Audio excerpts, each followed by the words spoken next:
Good morning students. Class 12th के लिए ये वीडियो है। हम आपका बायोमॉलिक्यूल्स का यूनिट पढ़ रहे हैं। हमने प्रोटीन्स जो है वो शुरू किया था, पेप्टाइड्स, ऑलिगोपेप्टाइड्स, पॉलीपेप्टाइड्स क्या होते हैं, कैरेक्टरिस्टिक्स वगैरह।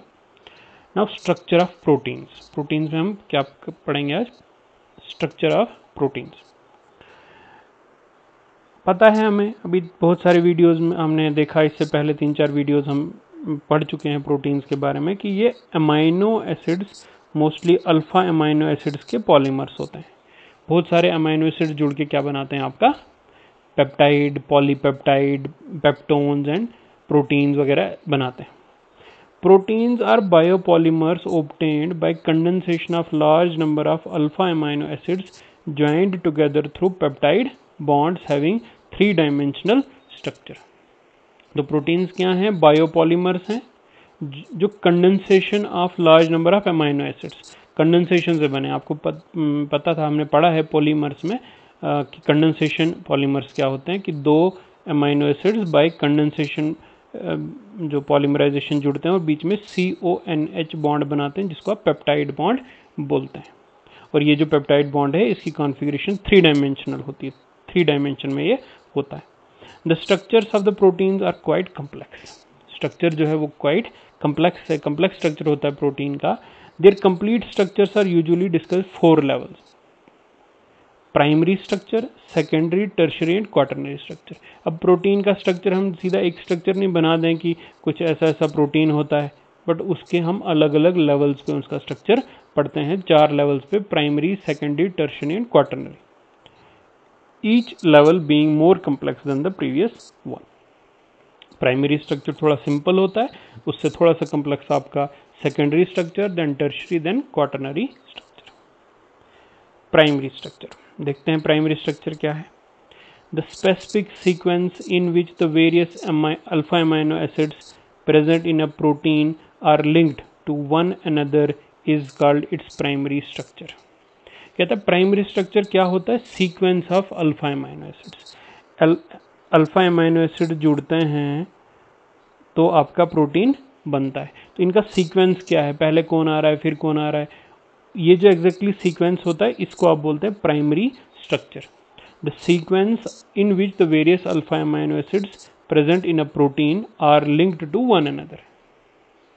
सीक्वेंस क्या है इनका? पहले 1 आ रहा है, 3 आ रहा है, ठीक है। जैसे आपका मान लो वेलिन आ गया, फिर ग्लूटामिक एसिड आ गया, एस्पार्टिक एसिड आ गया, ल्यूसीन आ गया, तो किस में है वो, किस पैटर्न में है, उसको बोलते हैं उसका primary structure. Any change in this primary structure, that is sequence of amino acids, create a different protein. तो अगर एक भी पोजीशन आप चेंज कर देते हो, कोई भी सीक्वेंस, मान लो जैसे वेलिन था, पहले वेलिन के बाद एस्पार्टिक एसिड लगा हुआ था, फिर ग्लूटामिक एसिड लगा हुआ था, ये सीक्वेंस था, और आप क्या करते हो, ग्लूटामिक एसिड यहाँ लगा देते हो, एस्पार्टिक एसिड यहाँ चेंज कर देते हो, तो एक ये डिफरेंट प्रोटीन क्रिएट हो जाएगा, अलग प्रोटीन आ जाएगा। किसी भी सीक्वेंस को आपने चेंज नहीं करना है, एक प्रोटीन के लिए स्पेसिफिक एक ही सीक्वेंस रहता है। In other words, primary structure of a protein refers to the covalent structure including the disulphide bridges of each polypeptide chain. अभी हमने पढ़ा फाइब्रस प्रोटीन्स वगैरह भी होते हैं, तो उनमें बीच में डाइसल्फाइड ब्रिजेस भी होते हैं। अगर उन ब्रिजेस की भी पोजीशन चेंज हो गई ना, तो भी एक नया प्रोटीन क्रिएट हो जाता है। The primary structure of a protein is usually determined by its successive hydrolysis. Primary structure कैसे डिटरमाइन करेंगे किसी प्रोटीन का? तो एक प्रोटीन हम लेंगे जिसमें अल्फा अमाइनो एसिड जुड़े होंगे, इसकी सक्सेसिव हाइड्रोलिसिस करेंगे। हाइड्रोलिसिस मतलब पहले एक तोड़ेंगे, देखेंगे ये अमाइनो एसिड कौन सा है, दूसरा तोड़ेंगे ये अमाइनो एसिड कौन सा है, इस तरह से हाइड्रोलिसिस करते करते करते करते हम अमाइनो एसिड लेवल तक पहुंच जाएंगे, और अब एग्जैक्ट सीक्वेंस पता चल जाएगा हमको कि कैसे कैसे अमाइनो एसिड्स विद एंजाइम्स। तो वो हाइड्रोलिसिस कैसे करेंगे? एंजाइम से भी यूज़ कर सकते हैं, या मिनरल एसिड्स या various products, acids into various products having decreasing mass. कैसे होगा? आप प्रोटीन लेंगे ना, तो प्रोटीन को आप एंजाइम्स डालें या मिनरल एसिड्स डालें, एल्कलीज भी यूज़ कर सकते हैं, तो अब प्रोटीन सबसे पहले टूट जाएगा किसमें? प्रोटीएसिस में। मतलब प्रोटीन एक बड़ा मॉलिक्यूल है, उससे छोटे छोटे आपके क्या टूट जाएंगे, प्रोटियोसिस। प्रोटियोसिस के बाद पेप्टोन्स, उससे छोटे मॉलिक्यूल्स आपके क्या हैं, पेप्टोन्स।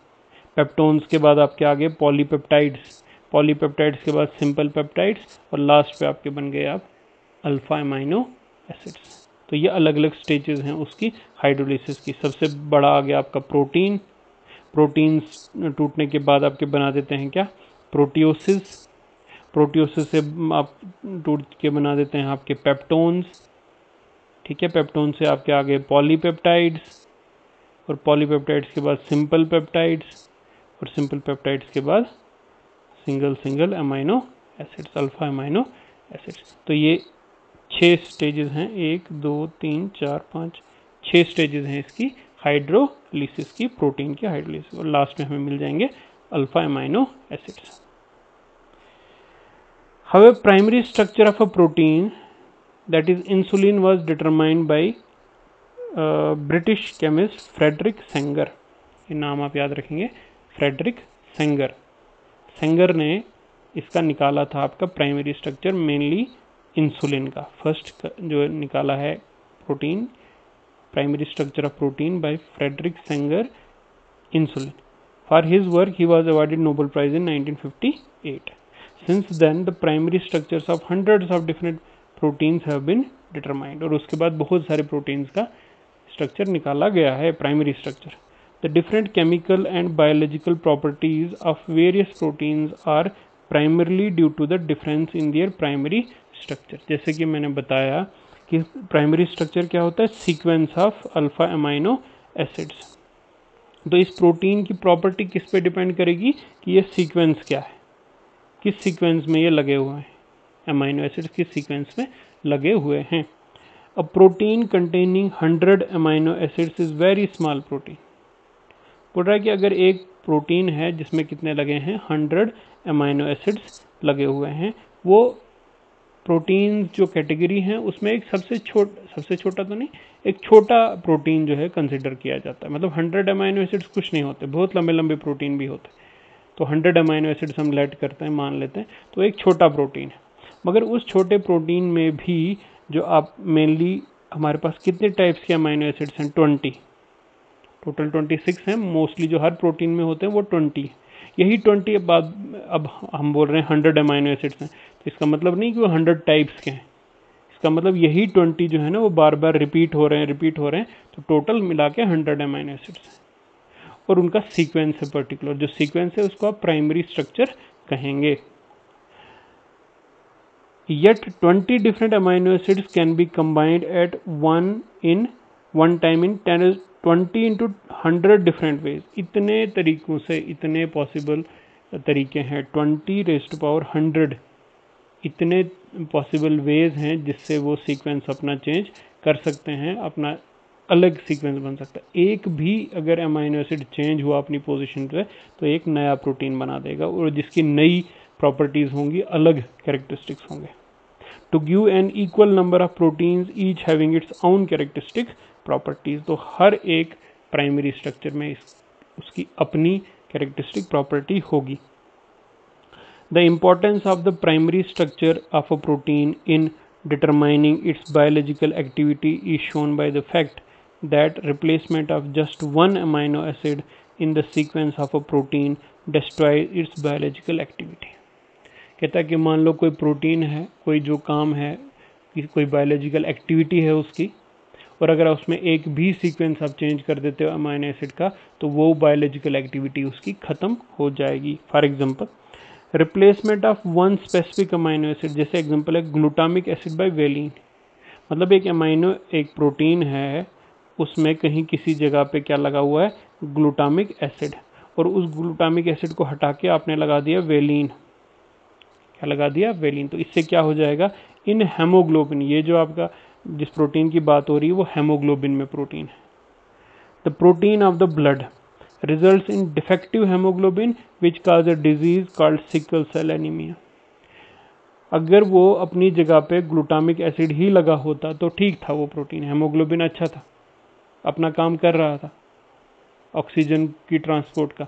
पर अगर ग्लूटामिक एसिड की जगह आपने एक अमाइनो एसिड चेंज करके वेलिन डाल दिया तो वो डिफेक्टेड हेमोग्लोबिन बन गया और उससे एक डिजीज़ हो जाती है जिसको आप बोलते हैं सिकल सेल एनीमिया, और जो बायोलॉजिकल एक्टिविटी है उसकी वो ख़त्म हो जाती है। In the patient suffering from this disease, the defective hemoglobin precipitates, causing a cell to sickle and sometimes even makes them burst, leading ultimately to death. तो क्या बोलता है वो, हेमोग्लोबिन प्रेसिपिटेट हो जाता है, मतलब हेमोग्लोबिन ऐसे ब्लड में रहता है ना, ब्लड में रहेगा आपका जो है वो फ्लूइड्स, बॉडी फ्लूइड्स में रहेगा, मगर उसमें आरबीसीज में मेनली, ठीक है, आरबीसीज जो प्रोटोप्लाज्म है उसमें रहेगा आपका हेमोग्लोबिन मिक्स फॉर्म में, बट अगर वो डिफेक्टिव बन गया तो वो प्रेसिपिटेट हो जाता है। प्रेसिपिटेट मतलब सॉलिड बन जाता है और सेटल होने लगता है सेल में ही, और सेटल होने लगता है तो सेल की शेप कुछ सिक्कल शेप बन जाती है, सिक्कल होता है ना, सिक्कल शेप बन जाती है, और सिक्कल, इसको आप सिक्कल सेल एनीमिया बोलते हैं, और अल्टीमेटली बस्ट भी हो सकते हैं सेल और डेथ भी हो सकती है उन सेल्स की, जस्ट वन ग्लूटामिक एसिड को वेलिन से चेंज करने पे। यह प्राइमरी स्ट्रक्चर है। तो उसके कॉन्फ़िगरेशन के बारे में पढ़ते हैं। Configuration and confirmation of peptide in the polypeptide. Before discussing the secondary structure of proteins, let us first examine the nature of the peptide bond. देखो बीच में जो पेप्टाइड बॉन्ड बनता है ना, इसको आप बोलते हैं पेप्टाइड बॉन्ड, CONH। ये पीछे चेन लगी होगी, दूसरा यहाँ एक अमाइनो एसिड लगा होगा, दूसरा अमाइनो एसिड लगा, तो इसका कुछ कॉन्फर्मेशन होगी, इसका कुछ स्ट्रक्चर होगा, उसकी कुछ ज्योमेट्री होगी। तो सेकेंडरी स्ट्रक्चर एक्सप्लेन करने से पहले हम प्राइमरी स्ट्रक्चर में जो ये पेप्टाइड बॉन्ड बनता है इसका स्ट्रक्चर एक्सप्लेन करते हैं, इसकी ज्योमेट्री कॉन्फ़िगरेशन को एक्सप्लेन करते हैं। The lone pair of electrons on the nitrogen atom in the peptide bond is delocalized over C double bond O group। क्या मतलब है इसका?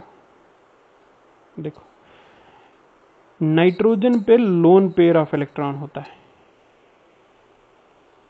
नाइट्रोजन पे लोन पेयर ऑफ इलेक्ट्रॉन होता है। देखो जब ये बॉन्ड ऐसे बनता है, नाइट्रोजन 3 बॉन्ड बनाता है, इसमें CONH है ना, C डबल बॉन्ड O और NH, ठीक है, ये यहाँ से जुड़ा हुआ है और ये पीछे अमाइनो एसिड से और ये दूसरे अमाइनो एसिड से, तो 3 बॉन्ड बना दिए। इसके अलावा नाइट्रोजन पे लोन पेयर रहता है और ये डीलोकलाइज होता है। क्या बोल रहा है यहाँ पे, ये बता रहा है आपका कि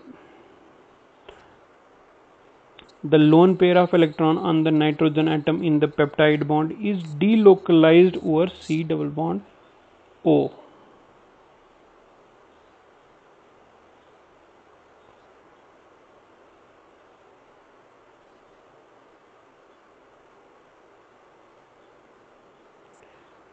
तो ये डीलोकलाइज होता है, ये बॉन्ड यहाँ जाएगा और ये यहाँ जाएगा, मतलब ये आपका C double bond O, sorry ये सिंगल बॉन्ड रह जाएगा नेगेटिव, ये डबल बॉन्ड हो जाएगा N, तो ये डबल बॉन्ड कैरेक्टर आ जाता है, इस बॉन्ड में डबल बॉन्ड कैरेक्टर आ जाता है।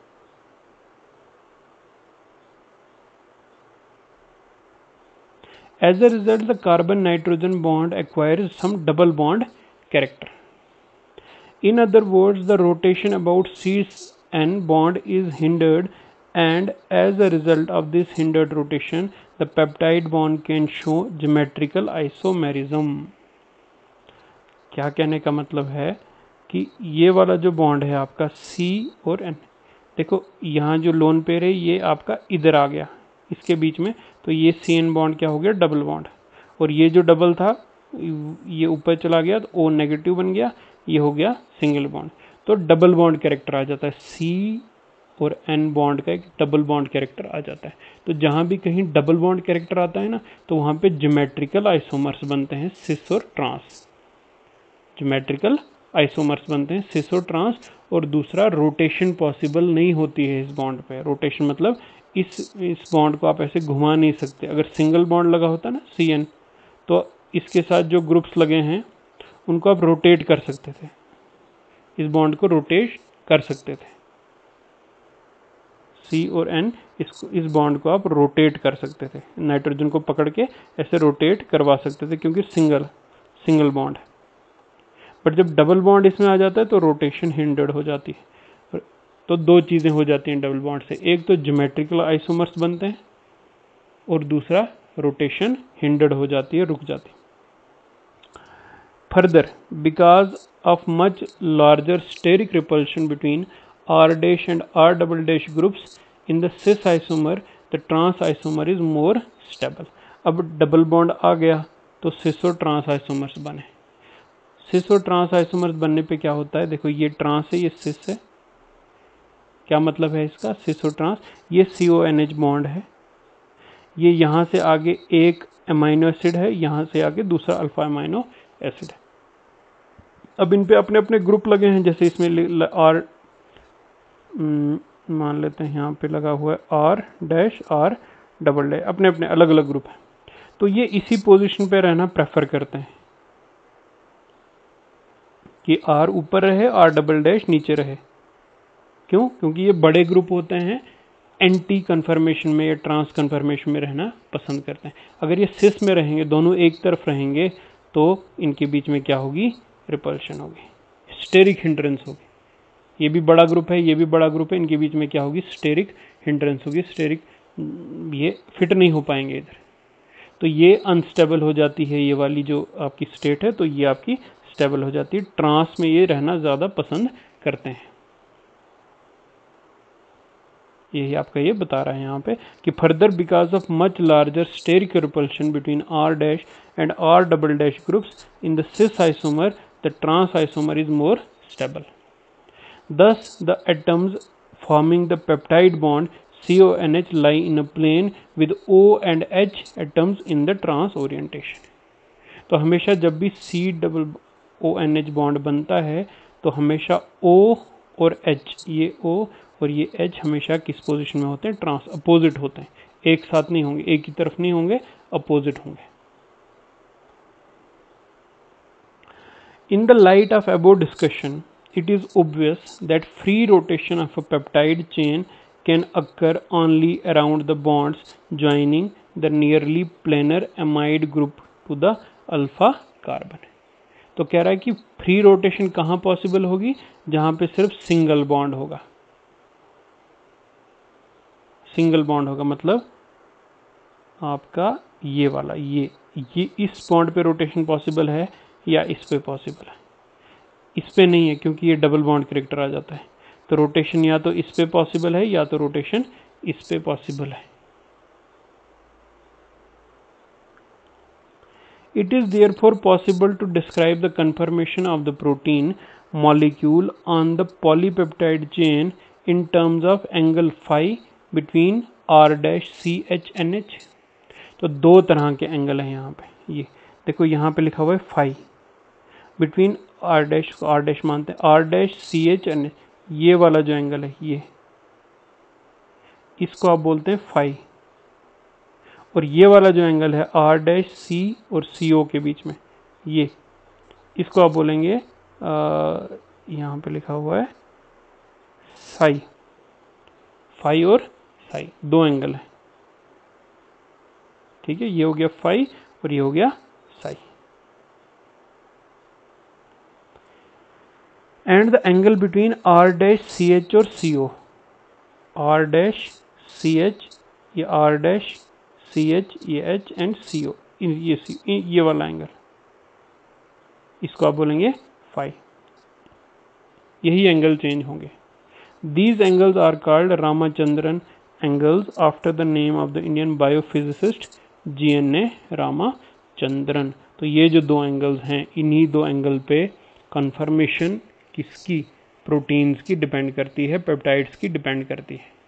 और इन दो एंगल्स को आप बोलते हैं Ramachandran angles, phi and psi. ठीक है, ये तो रहेंगे इसी शेप में और इस पे रोटेशन पॉसिबल नहीं है, इस पे आप रोटेट नहीं कर सकते, ये ऐसे रहेंगे। बट एंगल तो कन्फर्मेशन किस पे डिपेंड हुई फिर, या तो इस एंगल पे या तो इस एंगल पे, फाई और साई पे। तो इनको आप बोलते हैं Ramachandran angles. So this is the introduction structure of proteins. Primary structure क्या होता है, सीक्वेंस।